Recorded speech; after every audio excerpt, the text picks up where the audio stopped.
안녕하세요. 뉴스마켓의 최리나입니다. 정말 상대적 박탈감 장난 아니네요. 그죠? 예, 뉴욕 증시는 이렇게 잘 갔는데 다우가 14,800까지 갔는데 사상 최고치입니다. 그리고 S&P 500도 사상 최고치를 경신했습니다. 신고가 행진에 다시 한번 S&P 500까지 동참을 해서 이제 1587, 1565 여기에서 굉장히 묘하게 2007년 고점을 장중으로 넘겼느냐, 종가상 넘겼느냐 이러고 있었는데 확실하게 화끈하게 올라와줬습니다. 1% 넘게 간밤에 오름으로 인해서요. 나스닥도 12년 내 최고치 찍어줬지요. 이렇게 해서 1% 안팎으로 뉴욕의 3대 지수가 모두 올랐고 사상 최고치를 경신했는데 그 이유는 역시 돈, 즉 유동성 공급이 당분간은 끊기지 않겠다라는 믿음 때문이었습니다.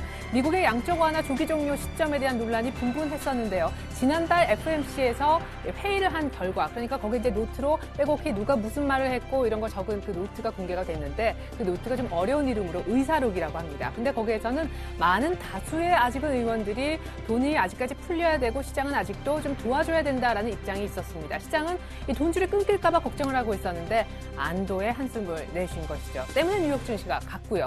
자, 그러면 우리 증시는 어떤가?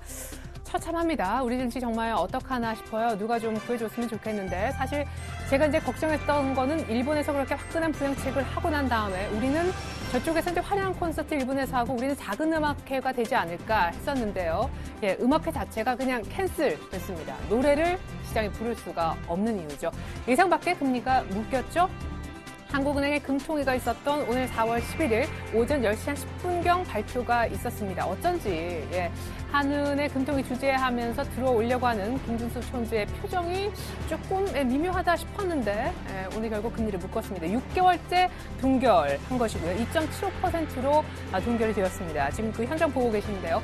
25bp 정도 내릴 것이라는 의견이 열에 한 6 이상, 열에 7 이 전문가들의 외환 그리고 채권 전문가들의 분위기였었는데 모든 전문가들의 예상을 깨고 한은은 금리에 손을 대지 않았습니다. 하지만 금리 대신에 증액한 것이 있으니 바로 총액 한도 대출이 되겠습니다. 3조 정도 증액했습니다. 중소기업 살리기 위해서 정부가 이제 하는 쪽에서 모른 척할 수가 없었던 것이죠. 정부에서도 지금 추경 예산을 편성하면서까지, 그러니까 기존에 있는 예산 말고 돈이 조금 더 필요할 것 같으니까 따로 예산을 더 보태가지고 경기 부양에 나서려고 하는데, 그죠? 따로 마련한 돈도 한 20조 원 정도로 추정이 되는데 한은에서 같이 좀 발을 맞춰주고 금리도 인하해주면 좋으련만. 그래서 이제 같이 좀 구조를 맞출 것이다 했지만 이번에 결국 그런 얘기는 없었고, 물론 그렇다고 외면한 건 아니었고요. 총액 한도 대출은 3조 정도 증액을 해줬으니까 한은도 나름대로 우리가 원하는 방법은 아니었지만 경기 부양에 신경을 쓴 그런 티가 역력히 나긴 했습니다. 어쨌거나 우리가 원했던 금리는 인하되지 못했습니다. 북한 얘기도 오늘 지금 들썩이고 있어요. 일본 쪽에서 보도가 계속 들어오고 있는데 북한의 미사일 발사대가 세워졌다고 합니다. 북한의 미사일 발사대가 상공을 향하는 것이 일본 쪽 위성을 통해서 확실하게 확인이 되었다라고 지금 속보가 계속 올라오고 있는 분위기인데요. 무수단 미사일로도 추정이 되고 그냥 일단 좀 헷갈리게 하려고 방해 공작으로도 보이는데 확실하게 이런 분위기 감안했을 때 오늘 내일 하는 북한의 미사일 발사도 오늘 이루어질 가능성이 상당히 높습니다. 기습적으로 발사할 가능성이 점차 높아지고 있기 때문에 미국과 일본 그리고 우리 모두 예의주시하고 있습니다.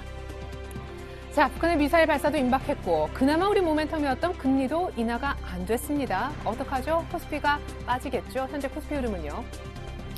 1982.56입니다. 장중에 1926까지 내려갔었는데 퍼센트로 보면은 별로 안 빠지는 것 같지만 오늘 금리 인하 때문에 어느 정도 상승이 예상이 됐었고 전전일까지 올랐기 때문에 오늘까지 3거래 연속 반등이 예상됐었습니다. 왜?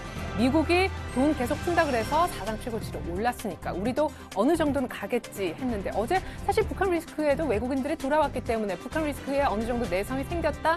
다시 한번 오래간만에 학습 효과라는 단어가 등장했지만 오늘 밀리는 이유 역시 금통의 결과 때문이라고 추정할 수밖에 없겠습니다.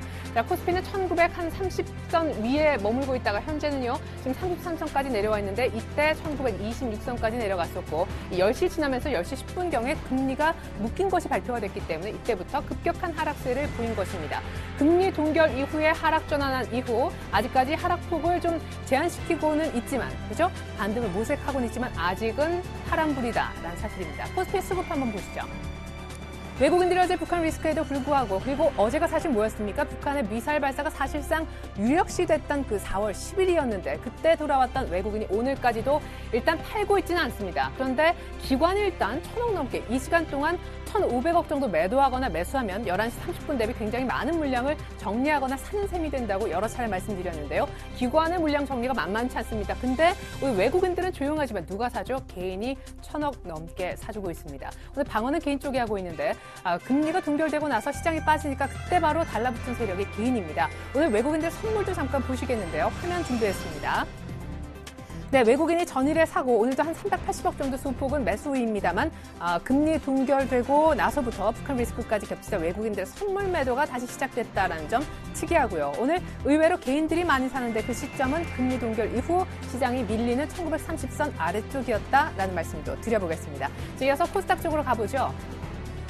네, 코스닥은 상대적으로 선전하고 있습니다. 오늘 수급도 좀 좋은 상황인데 상승폭이 약간은 줄고 있는 것 같아 좀 아쉽긴 한데요. 539선, 다시 상승폭도 좀 키워나가는 것 같네요. 1% 가까운 상승. 예, 코스닥은 전일 5거래일 만에 반등을 성공한 이후 오늘도 이틀째 반등이 이어지고 있는 모습입니다. 자, 540선 정도 다시 찾아가려고 하고요. 장중한 때 540선을 넘기기도 했었고 코스닥은 빠지긴 했었지만 하락 전환한 포인트는 아직까지 없습니다. 수급이 상대적으로 좋기 때문인데요. 오늘 코스닥의 매수를 보여주고 있는 주체는 기관입니다. 자, 그러면 기관이 종합해보면 어떤 얘기죠? 오늘 코스피는 금리 동결되고 나서 대량 물량을 좀 정리를 하고 코스닥에 집중을 하고 있다라고 보시면 되겠습니다. 근데 외국인은 또 사실은 오늘 아침에 외국인이 코스닥을 사고 기관은 좀 눈치를 보다가 같이 쌍끌이가 좀 났었거든요. 이게 이제 요 빨간 봉이 비슷하게 올라왔었는데 외국인이 슬쩍 발을 빼고 좀 기관이 그 사이 물량을 더 매집하고 있는 양상입니다. 개인은 오늘 코스피 쪽에 비싼 종목 사느라 코스닥 쪽은 정신이 없는 것 같네요. 일단은 오늘 코스닥에는 기관의 매수만이 살아있는데 외국인도 파는 것은 아닙니다. 자, 이어서 원달러 환율의 움직임 한번 보시죠. 오늘 진짜 롤러코스터 사실 한 시장에서 있었거든요. 채권 시장은 따로 언급은 안 드리겠지만 다 모두 금통의 타격 때문입니다. 지금 1120권 70점. 자, 지금 현재도 6원 정도 빠지는데 오늘 장중한 때 9원 넘게 빠졌습니다. 왜? 금리가 예상 밖에 동결이 됐으니까요. 자, 이것이 오늘 이제 그 분봉 차트를 보고 계신데 오늘 사실 시가부터 하락 출발이었었습니다. 미국의 양적 완화가 빨리 끝날 것 같지 않고 예상외로 조금 길어질 것이다라고 이제 그 FOMC 의사록이 나왔기 때문에 달러와 강세가 약간 주춤할 수 있다는 의견이 있었고요. 전일 사실에 우리 시장 분위기로 봤을 때 북한 내성이 확실히 생긴 모습, 북한 이슈에도 조금 덜 민감해진 한 시장. 북한 이슈 있었는데도 어제 환율이 내렸었잖아요. 그죠? 예, 그랬었는데 오늘 역시 금통의 금리가 동결되면서 원달러 환율이 결국은 급락했었는데 오늘 미사일 발사 뭐 어쩌고 발사대가 상공으로 세워져 하면서 다시 원달러 환율이 올라서 1130원대 부근으로 다시 올라온 것입니다. 환율 차트는요. 제 차트로 보는 게 훨씬 더 명확할 것 같네요. 자, 화면을 좀 보시면요. 오늘 시작하면서 여기 1130원대가 이미 개파락한 구간이었고요. 이제 여기 한 9원 정도 밀려서 1126원까지 왔었었는데 이쪽에 보십시오. 시간상으로 10시 20분이었거든요. 이때 금리 동결 발표가 있었다는 것이죠. 곧바로 환율이 급락을 했었는데 이렇게까지 급반등한 건 뭐다? 북한 이슈 때문입니다. 현재 그래서 시가 부분하고 비슷한 1130원대 정도에 머물러 있습니다. 자, 계속해서 이제 원엔 환율 차트도 조금 보시겠는데요. 자, 일본의 니케이 그리고 엔달러 보시기 이전에 원엔을 한번 보겠습니다. 자, 원엔 환율이 이렇게 바닥권을 헤맬수록 우리 수출주는 어려워지는데 3월 한 초중반 정도에 1128원, 1원 그리고 100엔당 이 정도까지 내려갔었습니다. 그래도 1200원 회복하면서 괜찮다 그랬었는데 결국 다시 지금 뭡니까? 원엔 환율이 저점을 경신하려고 하고 있죠. 장중한 때 오늘 1130원까지 갔었네요. 이때 저점은 1128원이었는데 이날도 종가는 1133원이었습니다. 자, 계속해서 일본 니케이하고 엔달러를 좀 보셔야 될 것 같아요. 자, 엔달러를 좀 먼저 볼까요? 자, 오늘 99엔 정말 99.84엔까지 올라가면서 100엔 돌파가 오늘도 가능할 듯한 그런 분위기입니다. 이렇게 급격하게 BOJ 이후에 엔저가 시작이 되고 있고요. 지금 원엔 환율로 봤을 때도 우리 원고 엔저 패턴으로 어쩔 수 없이 간다라는 것이 보여집니다. 일본 니케이도 역시 날아가겠죠. 오늘 13,500선 가까이까지 터치를 했네요. 일본 전문가에 따르면 엔달러가 곧 100엔대를 넘어 107엔대까지 갈 거고 니케이는 현재 13,500 정도인데 15,000까지도 무리 없다. 라는 전망이 있었습니다. 계속해서 시가총액 상위 종목들 흐름 보시죠. 자, 오늘 자동차주가 상당히 많이 망가지고 있습니다. 원엔 환율 때문입니다. 원엔 환율이 연저점을 경신한다는 건 엔달러, 원달러와 상관없이 우리 수출주의 어떤 가격 경쟁력 면에서 타격을 아주 극명하게 보여주는 차트가 아까 보셨던 원앤 환율 차트가 되겠는데 오늘 현대차가 3% 넘게 빠지면서 연 저점 부분 다시 지금 터치를 하고 있거든요. 잠깐 현대차 차트 좀 보여드릴게요. 어느 정도 부분인지 조금 느껴보시면 좋을 것 같은데 자 이것이 이제 현대차 차트입니다. 오늘 장중에 19만 4,500원 조금 전에 두드린 현재 가격이 지금 신저가가 되겠습니다. 상당히 분위기가 좋지 못하고요. 자 모비스도 마찬가지입니다. 현대 모비스. 자, 현대모비스는 역시 이제 저점을 다시 한번 지금 다지고 있는 그런 형국입니다. 자, 기아차는 좀 약보합으로 기아차가 의외로 좀 선전하고 있고 모비스와 현대차의 낙폭이 아주 만만치가 않습니다. 포스코는 전에 좀 괜찮았었는데 오늘도 일단 선전하고 있고요. 삼성전자는 그냥 굳건하게 15만 3천 원 정도 버티는 양상입니다. 이어서 나머지 종목들도 조금 더 보죠. 자, 오늘 환율 때문에 역시 차가 깨지고 있다는 얘기를 드렸었고 자, 하이닉스가 살아나고 있습니다. 전일에 살아났던 쪽이 LG그룹주였죠. LG전자, LG디스플레이 오늘도 보여지지 않지만 상당히 좋습니다. LG화학 뭐 다시 조금 빠지고 있긴 한데 LG화학, 현대중공업은 뭐 거의 바닥권이기 때문에 약간 부침 정도로 보시면 되겠습니다. 한국전력이 어제 기관이 많이 털었는데 다시 올라오고 있네요. SK하이닉스가 오늘 같은 장 힘을 내는 것 그리고 화면에 보여지지 않지만 여전히 LG전자와 LG디스플레이 그리고 LG까지 2등 IT 계열이 잘 간다는 것도 역시 실적 시즌에 IT가 답이다라는 누군가의 외침으로도 들립니다. 자, 이번에 업종별 등락을 보여드리겠는데요. 오늘 특별히 건설주만 한번 준비를 해봤습니다. 지금 건설주의 평균 하락률이요. 아주 독보적입니다. 건설주만 평균적으로 6.24% 정도 급락해 밀리고 있는데 누가 많이 밀리나 한번 볼까요? 네, 지금 화면에는 없는데요. 오늘 GS건설이 사실상 급락하고 있습니다. GS건설이 하한가에 들어가는데 왜냐하면 어닝 쇼크이기 때문이죠. 차트 보면 아마 와닿으실걸요. 자, 이것이 이제 GS건설의 차트인데요. 자, 지금 하한가에 들어가서 42,000원 정도의 움직임입니다. 오늘 시가부터 뚝 떨어지면서 출발해서 거의 개파락 정도를 했는데요. 건설주의 분위기를 이렇게 한번 볼까요? 자, 건설주. 오늘 사실 GS건설이 어닝 쇼크 나면서 이렇게 부진했었는데요. 자, GS건설이 하한가, 대림산업이 10%, 삼성 엔지니어링도 마이너스 8%, 그리고 현대건설도 7% 가까이나 하락을 했습니다. 자, 이것이 어닝 쇼크 때문이라고는 하는데 일각에서는 또 아랍에미리트의 루아이스 현장이 원인이다라는 얘기도 하고 있습니다. 사실상 이 아랍에미리트의 루아이스 현장에서 돈을 굉장히 많이 벌어들이는 걸로 알고 있었는데 공사가 거의 다 진행이 됐습니다. 10중에 9가 공사가 다 진행이 됐고 지금 공기 90%를 마친 상황에서 알고 보니 손실이 이만큼 있더라라는 게 지금 거의 마무리가 공사가 다 돼가는데 나타났던 것입니다. 어제 장 끝나고 나서 GS건설의 공지가 나왔기 때문에 오늘 시가부터 점 하한가로 밀려 있는 것 같습니다. 지금 매도 물량이 40만 주 정도 쌓여 있는 것 같거든요. 어려울 것 같습니다. 건설주 오늘 집중적으로 던지는 주체는 기관으로 보이는데 전문가 전화 연결해서 건설주 정말 답은 없는지 알아보도록 하겠습니다. 동양증권 계양지점으로 가죠. 박현상 대리님 안녕하세요. 네, 안녕하세요. 네, 건설주가 뭐 부진하다 했지만 오늘도 뭐 추경 편성을 부동산 살리기 위해서만 1조 정도 뗀다고 얘기가 나왔습니다. 네, 뭐 정부 부양도 있었고 오늘 사실 금리도 인하가 안 되면서 건설주는 좀 어려워졌는데 어닝 쇼크, GS건설만의 문제입니까? 아니면 앞으로 다른 건설주들도 실적이 나오면 그때마다 이런 분위기가 계속 이어질까요? 물론 그때 좀 상황을 좀 봐야 되지 알겠지만은 네. 시장 상황에 따라 조금 틀릴 수 있을 것 같아요. 시장 같은 경우 오늘은 뭐 북한에서 미사일 얘기도 있고 옵션 만기, 어떤 시장에서는 지금 악재를 찾고 있는 모습을 보이고 있고요. 악재가 나온다면은 여지없이 그냥 투신이라든지 외국인 매도 좀 많이 나오고 있습니다. 일단은 뭐 여쭤보신 내용이 그 회계 쪽에 좀 문제가 좀 있을 거로 생각이 들고 있는데 네. 사실상 건설사에서 하는 회계가 어떻게 하느냐에 따라서 얼마든지 좀 조작은 좀 가능하다고 뭐 일각에 좀 알려져 있고요. 네. 순서가 좀 차이일 뿐이지 불황기에 수주하는 공사들은 이게 좀 원가 통제가 좀 안 된다고 합니다. 네. 그래서 멀티플 자체가 과거 수치보다는 다행히 좀 낮게 받아야 된다고 좀 말씀을 드릴 수가 있겠고요. 뭐 레포트도 오늘 좀 이렇게 나오고 있는데 그런 상황을 봤을 때 앞으로 만약에 건설주의 실적이 발표를 했을 때 하락이 한다면은 그때는 뭐 오늘 장을 봐야 되겠다. 네. 이렇게 해서 뭐 오늘 오늘 나름 고가에 팔겠다. 뭐 이런 식으로 판단보다는요. 그냥 발표하자마자 일단은 일부 50% 정도 매도를 하고 매도를 한 다음에 물론 물량이 쏟아지겠지만 쏟아진 다음에 그 다음에 며칠 후에 반등이 나올 때 더 간다면은 그때 좀 늦게라도 잡으셔도 어떤 그 리스크를 줄이는 효과가 나타날 수가 있겠고요. 그냥 오늘 같은 경우 삼성 엔지니어링부터 시작을 해서 GS건설, 뭐 대림산업 다 10%대 하락을 좀 보이고 있는데 이렇게 좀 그냥 뭐 기술적으로 말씀을 드리자면은 음봉이 종가 끝날 때까지 강하게 음봉이 꽉 차서 끝나게 된다면은 그 종목은 단순 기술적 반등이 살짝 있긴 했었어도 추세는 하락을 접어들었기 때문에 단순 추세가 바로 상승으로 접어들긴 굉장히 힘들거든요. 네. 그렇기 때문에 오늘 같은 경우를 GS건을 잡아야 된다. 삼성 엔지니어링을 잡아야 된다. 대림선을 잡아야 된다. 이런 것보다는요. 좀 향후 좀 추이를 지켜보고 예전에 뭐 제가 아침 방송할 때 한 번씩 말씀드리긴 했는데 기관이든 외국인이든 그 종목의 주력 세력들이 한 번 정도는 플러스가 되면서 매수를 할 때 그때 가담을 하셔도 충분히 늦지 않습니다. 지금 괜히 많이 빠졌다고 사는 거 같은 경우는요. 어떻게 보면 떨어지는 칼날에 손이 베인다 그러죠.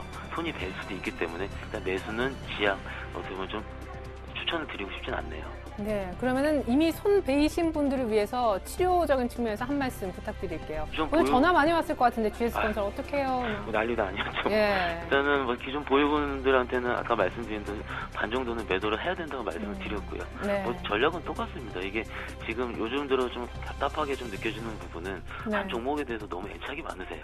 왜 그 종목을 그렇게 사랑하는지 모르겠어요. 네. 뭐 사랑하는 것 같은 경우는 뭐 여자친구라든지 부인만 사랑하면 되긴 하는데 네. 일단은 종목에 대한 애착보다는 이거 대비해서 A라는 종목 대비해서 B 종목이 좀 더 강하다면은 같은 업종의 상에 있을 때는 그 종목으로 갈아타는 게 맞긴 맞습니다.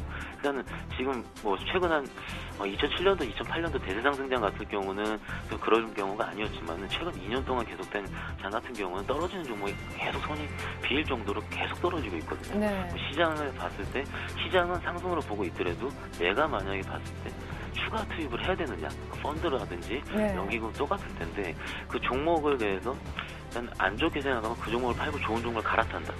예전 같은 경우는 그냥 같이 매수를 하게 되는데 지금 같은 경우는 있는 걸 팔고 다시 사는 경향이 있기 때문에 투매를 이루어진다고 보시면 될 것 같죠. 네. 그러니까는 일단은 지금 앞으로의 장이 바뀔 수도 있긴 하지만은 아직까지 장의 판단을 봤을 때는 떨어진 종목은 절대 잡으면 안 되고 보유하신 분들도 일부 매도를 통해서 좀 더 빠질 때 다시 사야 된다. 예전에 한 2주 전쯤에 LG화학이 어떻게 계속 빠지다가 이틀 정도 양봉이 나오다가 다시 추세 하락으로 접어들었는 걸 좀 볼 수가 있으실 텐데 맞아요. 예, 이런 전례를 봤을 때는 추세가 강하게 돌파하지 않는 이상에는 그리고 따라서 붙기는 좀 힘들 거라는 생각이 좀 들고 있습니다. 네, 그래요. 일단 갖고 계신 분들 절반 정도 정리를 얘기를 하셨고 건설주가 올라올 때 동참해도 늦지 않다라고 얘기를 하셨습니다. 끝으로 그냥 인사하기 너무 아쉬운데 증권가에서는 오늘 금리 동결 보고 분위기 어땠어요? 저는 소리 지를 뻔했는데. 굉장히 황당했고요. 네. 사실상 뭐 채권 애널리스트 같은 경우는 거의 금리 하락은 거의 뭐 90% 이상 예정이 돼 있다라고 얘기할 수 있을 정도로 혹은 국채금리 자체 그것 때문에 이미 변동을 했었습니다. 며칠 전에. 그러면은 이미 시장에서는 하락을 예상해서 움직였었는데 갑자기 동결이 나왔기 때문에 저기 앵커님께서도 소리를 지르셨다는데 저는 갑자기 상담하다가 갑자기 상담을 끊을 정도로 지금 굉장히 황당했었고요. 예, 저는 소리 지를 뻔 방송 중이라.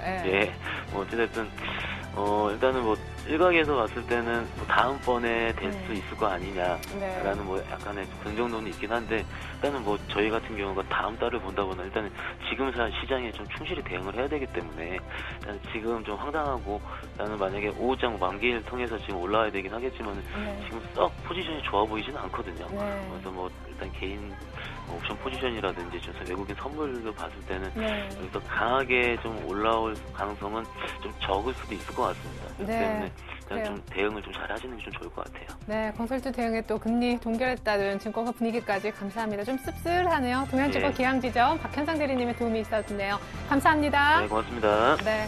그래서 제가 시장팀 마무리하고 물러가겠습니다. 정책 공조는 없었습니다. 재정정책과 통화정책에 같이 갈 줄 알았는데 재정정책 정도만 나와 있습니다. 결국 제가 외국인이더라도 검은머리 외국인, 미국과 일본 쪽에 투자하는 게 적어도 돈을 막 풀고 있는 일본 쪽에 투자하는 게 한국 증시보다 나아 보이는 건 왜일까요?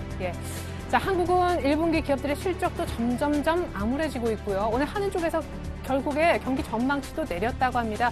3%에서 2.8%로 내렸나 그랬던 것 같은데요. 결국 여기는 엔저도 우려를 했던 것 같습니다. 물론 이제 자신들의 어떤 통화 정책이 환율을 움직인다라고는 이제 생각지 않았던 것 같은데 어쨌거나 우려는 확실히 하는 쪽에서도 하고 있었고 경기 전망은 정부에서 하는까지도 경기 전망치가 내려갔다라는 사실을 확인할 수가 있었습니다.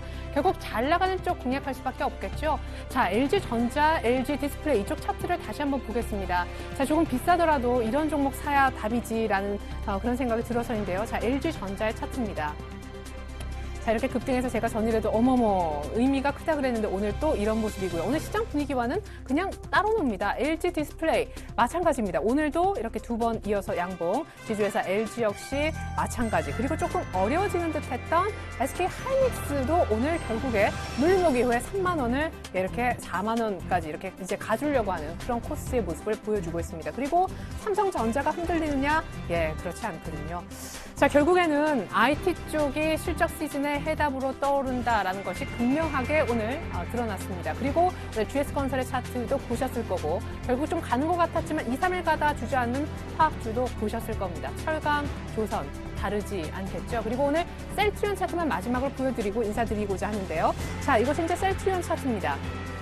네, 지금 셀트리온 차트가 이렇게 9거래, 10거래 연속 밀리면서 오늘도 밑골을 달고 있지만 급락하는 원인, 예, 실적에 따른 그런 어떤 재점화 논란이 다시 이제 불거졌기 때문인데 셀트리온하고 셀트리온 제약하고 지난해 하나는 셀트리온은 언이 이제 괜찮았다고 나왔는데 셀트리온 이제 바이오시밀러 하는 쪽에서는 실적이 굉장히 안 좋게 나왔습니다. 이게 다 연결 실적으로 되는데 하나는 사상 최대 실적이고 하나는 실적이 안 좋다 그랬고 이게 무슨 얘기냐. 엇박자다 그랬는데 유럽 쪽에서 승인이 나야 되는 그런 문제 때문에 엇박자니까 이해를 좀 해달라. 원래는 재고를 쌓아놓고 있어야 된다. 아무튼 여러 가지 어려운 얘기지만 어쨌거나 어떤 것이 사실이든 간에 지금 시장은 굉장히 많은 변수들에 둘러싸여 있고 우리나라는 결국 돈을 추가로 풀지 않았다는 사실입니다. 그리고 어닝 시즌에 들어왔기 때문에 실적에는 초민감한 상태인데 그것을 방증하는 것이 사실 여부를 떠나서 GS건설과 오늘 셀트리온이 아닌가 생각이 됩니다.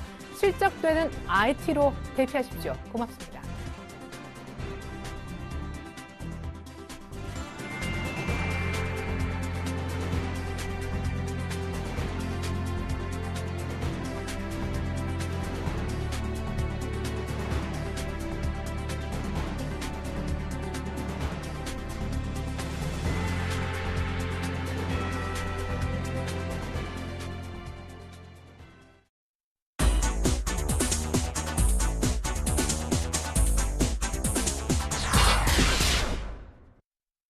안녕하십니까. 4월 11일 뉴스인마켓입니다.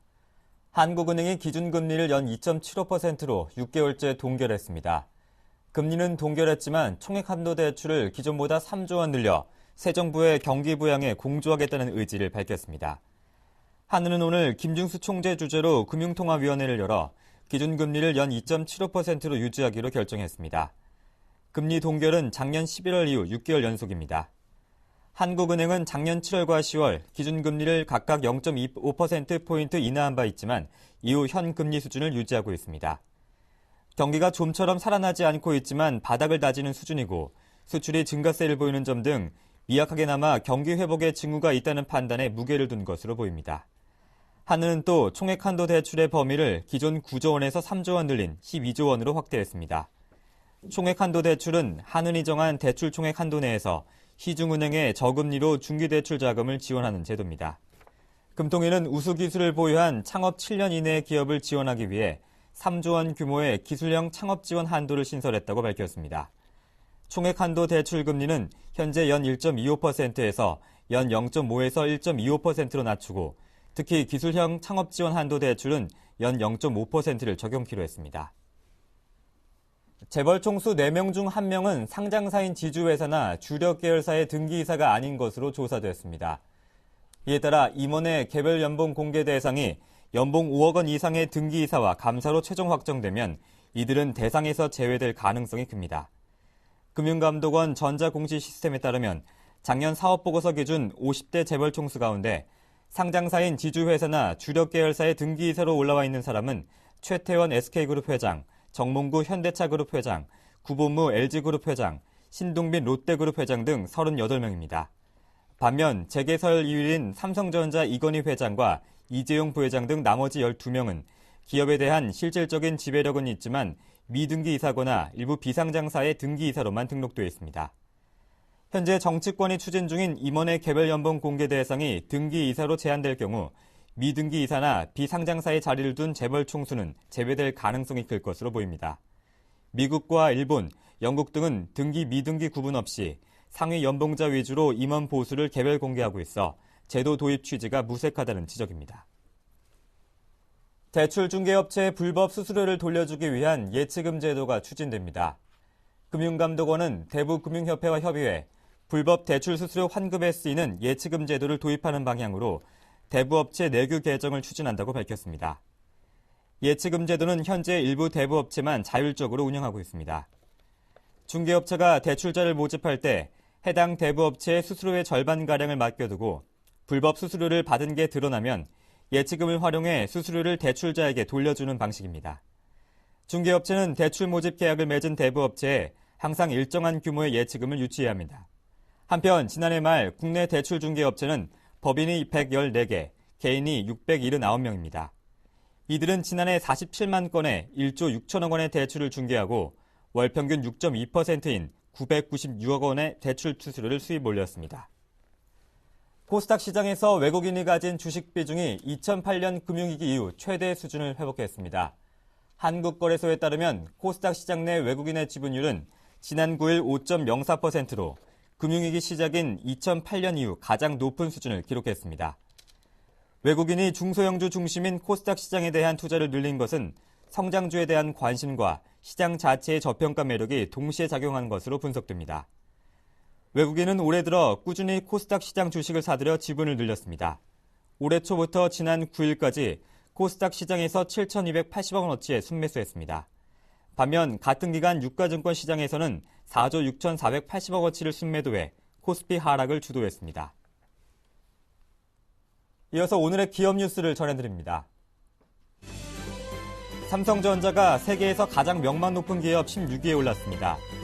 국제 컨설팅 업체 리퓨테이션 인스티튜트가 한국 등 글로벌 15개 시장의 소비자 5만 5천 명을 대상으로 조사한 결과입니다. 1위는 독일의 자동차 회사 BMW가 차지했으며 이어 월트 디즈니, 롤렉스, 구글, 메르세데스 벤츠 등이 상위 5위에 올랐습니다. 이어 소니와 마이크로소프트, 캐논, 네슬레, 레고그룹 등이 뒤를 이었습니다. 한국 기업으로는 삼성전자 외 63위를 기록한 LG가 100위권 안에 들었습니다. LG전자가 세탁기와 냉장고, 전자레인지 등 생활가전 시장의 본고자인 유럽에서 에너지 효율을 앞세워 전면전에 나섭니다. 조성진 LG전자 홈 어플라이언스 사장은 독일 베를린에서 열린 2013 LG 이노페스트에서 신제품 발표 등 유럽 시장 전략을 소개했습니다. 조 사장은 철저히 유럽 소비자들의 생활에 기반을 두겠다면서 새로운 기술을 바탕으로 한 고효율성과 스마트한 편의성으로 유럽 가전 시장의 판도를 바꾸겠다고 말했습니다. 그는 이어 유럽에서 프리미엄 제품으로 승부를 걸면서 동시에 허리에 해당하는 중고가 제품의 경쟁력도 강화하는 투트랙 전략을 구사하겠다고 덧붙였습니다. KB국민카드가 리볼빙 일시불과 할부 수수료율을 6월부터 내립니다. 리볼빙 일시불 수수료율은 기존 연 6.5에서 28.4%에서 연 5.8에서 24.9%로 할부 수수료율은 연 10에서 21.4%에서 연 4.3에서 19.1%로 낮아집니다. 국민카드는 현금 서비스와 카드론 수수료율도 인하를 검토 중입니다. 한국방송광고진흥공사는 5월 광고 경기 예측지수 KAI가 124로 집계돼 전달보다 광고비 집행이 늘어날 것으로 예상된다고 밝혔습니다. 코바코는 매월 국내 400대 기업 관계자의 광고 경기 기대감을 조성해 KAI를 발표하고 있습니다. 100보다 크면 광고 시장 호전에 대한 심리적 기대가 크다는 것이며 100을 밑돌면 그 반대를 의미합니다. KAI는 지난 2월 이후 4개월째 100 이상을 기록하며 상승세를 이어오고 있습니다. 4월 11일 뉴스인마켓이었습니다. 고맙습니다.